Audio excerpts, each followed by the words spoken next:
League is a tricky game with a lot of things going on, which makes it really hard to tell what you're supposed to be doing. That's why I originally made the Legend of series, where I went into replays, then chopped it up into a bite-sized piece, roughly every 10 minutes. We're able to see the laning phase, the mid-game, and the late game, and like how they close out the actual match, while also including any interesting bits in the middle. So why don't I do that for my own gameplay now that I'm swapping back to my main role? I figured that would be the best way for me to crawl my way up to high-low, if I stuck to the role that I've put the most time into. And that's how this game starts off, with me playing Ezreal with a Morgana support into an Ashe Teemo bot lane. On paper, the matchup is kinda sucky. We're gonna end up taking a lot of poke, but if early on we're able to get a good trade, we should be able to take them out and play aggressively in the laning phase. But for some reason, I ended up splitting the damage between Teemo and Ashe, and we don't get a kill on either of them, only for their enemy jungle to see my mistake, and then capitalize it by flanking us through Tribush and getting a kill on me. Which admittedly, even after I forced Ashe's flash, she got a pretty clean kill on me. But I don't let it get to me, and I come back to the lane and make an aggressive push to try to make another play. But you can see how rusty I am as I miss my Q after Morgana manages to root Teemo in place. For so long, in fact, that he accidentally goes invisible because of his passive.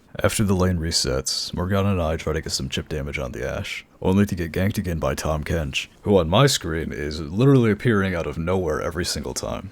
And it's especially humiliating because, Tahm Kench isn't normally a jungler, but I guess if you can make it work, you can make anything work. Which is really just a testament to this Tahm Kench's skill. Because at this point, I'm looking like your typical ADC, just running it down constantly. Like, it's 5 minutes into the game, and I've died twice. Like, what's the worst that I can do? Die again as I'm walking back to lane? But luckily for us, even after having to play so defensively, our Warwick is able to steal the dragon from Tahm Kench, who has been ruling bot lane since the match started. And it gives me the wrong amount of confidence to try to stop the Ashe's back and go for a kill here, only for my press the attack stacks to fall off, and so I don't actually get the kill. At this point, anybody would be pissed off. With your ADC being 0-4 with only 50 CS, honestly my team has a right to be pissed off after that. So I tried to do what Ezreal is good at, and I just use my long-range Q to try to secure farm safely right next to my tower, where surely nothing can go wrong. But very quickly I'm reminded what my role in this game is. You see, I gotta be more creative than that if I want to be able to play this game as an ADC. So when my support calls to push forward and make an aggressive play on this Teemo, I'm with her. I mean, when she walks up so bravely like that, you just kinda have to go with it, good or bad. And so I run in there and I try to make whatever play she's doing work, by any means necessary, even if it means I have to use my flash. Which it was a really good play by Morgana because it allows us to get our tower, although Tahm Kench does come back with a vengeance. With how fed he is, it makes the fight really tough.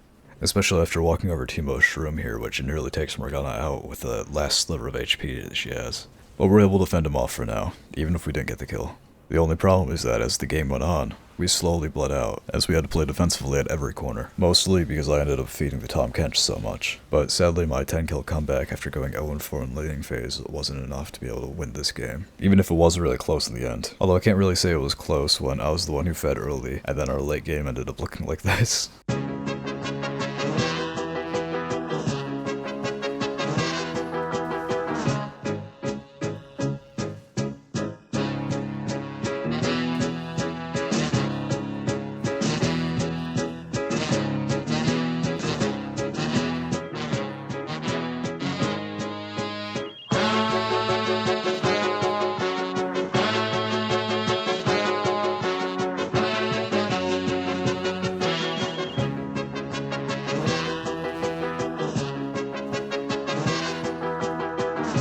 Although in some Deus Ex Machina, twist of fate, the next game we actually got that same Tahm Kench on our team, who does the exact same strategy where he ganks us level 2, and we're able to get a cheeky kill on their bot lane.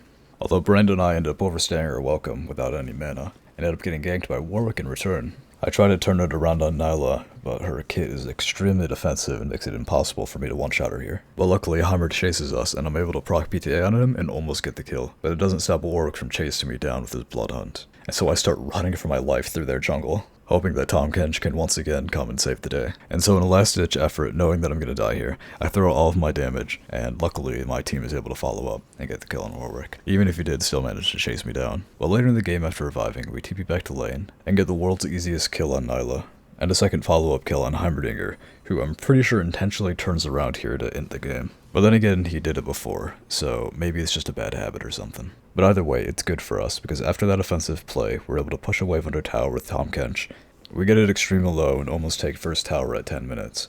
But Nyla comes back and ults me immediately. Luckily I'm Ezreal and I'm able to hop out of it with my Arcane Flux, which leaves me healthy enough to try to make another play to finish what we started. Which, if we succeed, we're going to be able to get one of the feats for our feat. Which of course this goated Tahm Kench does, and actually ends up getting a kill on top of it. Not on Nyla, but Heimerdinger, who ends up walking up like an unsuspecting victim into a car crash. But as the ADC, you know, it's my job to yoink the kill here, so I make sure to spam all of my abilities, just to make sure I get the last hit. Afterwards I reset and run back bot lane using all of my abilities to push out the lane as fast as I can so that I can TP up top lane and be active for the Herald fight, which ends up being so worth it, because our Tahm Kench here is just going balls to the walls, and ends up beating Warwick so bad that he ults over the wall and out of the fight, giving up the objective completely. Even with the enemy jungler out of the way, we just barely managed to last hit and secure the Herald.